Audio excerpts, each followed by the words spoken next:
Toxic ವಿರುದ್ಧ ಸಿಡಿದ ರಾಷ್ಟ್ರೀಯ ಕ್ರೈಸ್ತರ ಕೂಟ. ಟಾಕ್ಸಿಕ್ ಸಿನಿಮಾ ವಿರುದ್ಧ ದೂರು ನೀಡಿದಂಥ ಕ್ರೈಸ್ತರ ಒಕ್ಕೂಟ. ಹಾಗಾದ್ರೆ ಯಾತಕ್ಕೋಸ್ಕರ ದೂರು ನೀಡಿದ್ದಾರೆ?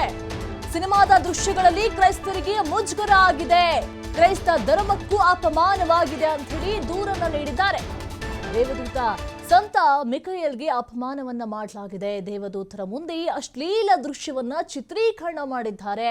ಯೂಟ್ಯೂಬ್ನಲ್ಲಿ ಸಿನಿಮಾದ ಪೋಸ್ಟ್ ದೃಶ್ಯವನ್ನ ತೆಗಿಬೇಕು ಅನ್ನುವಂಥ ಒಂದು ಒತ್ತಾಯವನ್ನ ಮಾಡ್ತಾ ಇದ್ದಾರೆ, ಆರೋಪವನ್ನ ಮಾಡ್ತಾ ಇದ್ದಾರೆ. ಬಹಳಷ್ಟು ಸದ್ದು ಮಾಡಿದಂಥ ಟಾಕ್ಸಿಕ್ ಸಿನಿಮಾದ ಟೀಸರ್ ಬಹಳಷ್ಟು ಸದ್ದು ಮಾಡಿತ್ತು. ಎಲ್ಲರ ಬಾಯಲ್ಲೂ ಕೂಡ ಟಾಕ್ಸಿಕ್ ಸಿನಿಮಾದ ಟೀಸರೇ ಹರಿದಾಡ್ತಾ ಇತ್ತು. ಈಗ ಸ್ವಲ್ಪ ಟೈಮ್ ಆದ್ಮೇಲೆ ಎಲ್ಲೋ ಬ್ರೇಕ್ ಬಿದ್ದಿತ್ತು.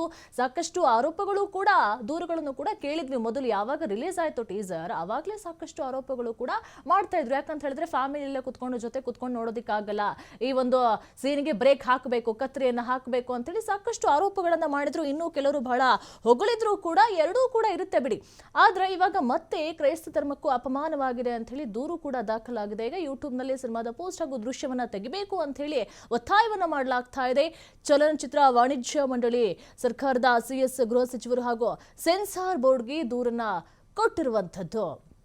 ರಾಷ್ಟ್ರೀಯ ಕ್ರೈಸ್ತರ ಒಕ್ಕೂಟ ಅಧ್ಯಕ್ಷ ಪ್ರದೀಪ್ ಕುಮಾರ್ ದೂರನ್ನ ಕೊಟ್ಟಿರುವಂತದ್ದು. ಕೂಡಲೇ ದೃಶ್ಯಗಳನ್ನ ತೆಗೆದು ಕ್ರೈಸ್ತರನ್ನ ಕ್ಷಮೆ ಕೇಳಬೇಕು ಅಂತ ಕೂಡ ಹೇಳಲಾಗಿದೆ. ಸೀನನ್ನ ಕಟ್ ಮಾಡದೇ ಇದ್ರೆ ಕಾನೂನು ಹೋರಾಟದ ಎಚ್ಚರಿಕೆಯನ್ನು ಕೂಡ ಕೊಟ್ಟಿರುವಂತದ್ದು. ದೇಶದಾದ್ಯಂತ ಸದ್ದು ಮಾಡಿದ್ದಂಥ ಟಾಕ್ಸಿಕ್ ಸಿನಿಮಾದ ಟೀಸರ್, ಬಹಳಷ್ಟು ನಿರೀಕ್ಷೆಗಳನ್ನ ಹುಟ್ಟುಹಾಕಿದ್ದಂಥ ಸಿನಿಮಾ ಯಾವಾಗ ಟೀಸರ್ ಬಂತು, ಒಂದು ಸಿನಿಮಾದ ಒಂದು ಚಿತ್ರೀಕರಣವೇ ಒಂದು ಮುಂದೆ ಬಂದಂಗಾಯ್ತು. ಹಾಗಾಗಿ ಸಾಕಷ್ಟು ಒಂದು ಆರೋಪಗಳು ಕೂಡ ಕೇಳಿಬಂತು. ಅದ್ರ ಜೊತೆಗೆ ಒಂದು ಹೊಗಳಿಕೆಯೂ ಕೂಡ ಕೇಳಿ ಬಂತು. ಈಗ ಮತ್ತೊಮ್ಮೆ ಆರೋಪಗಳು ಕೂಡ ಕೇಳಿ ಬರ್ತಾ ಇದೆ.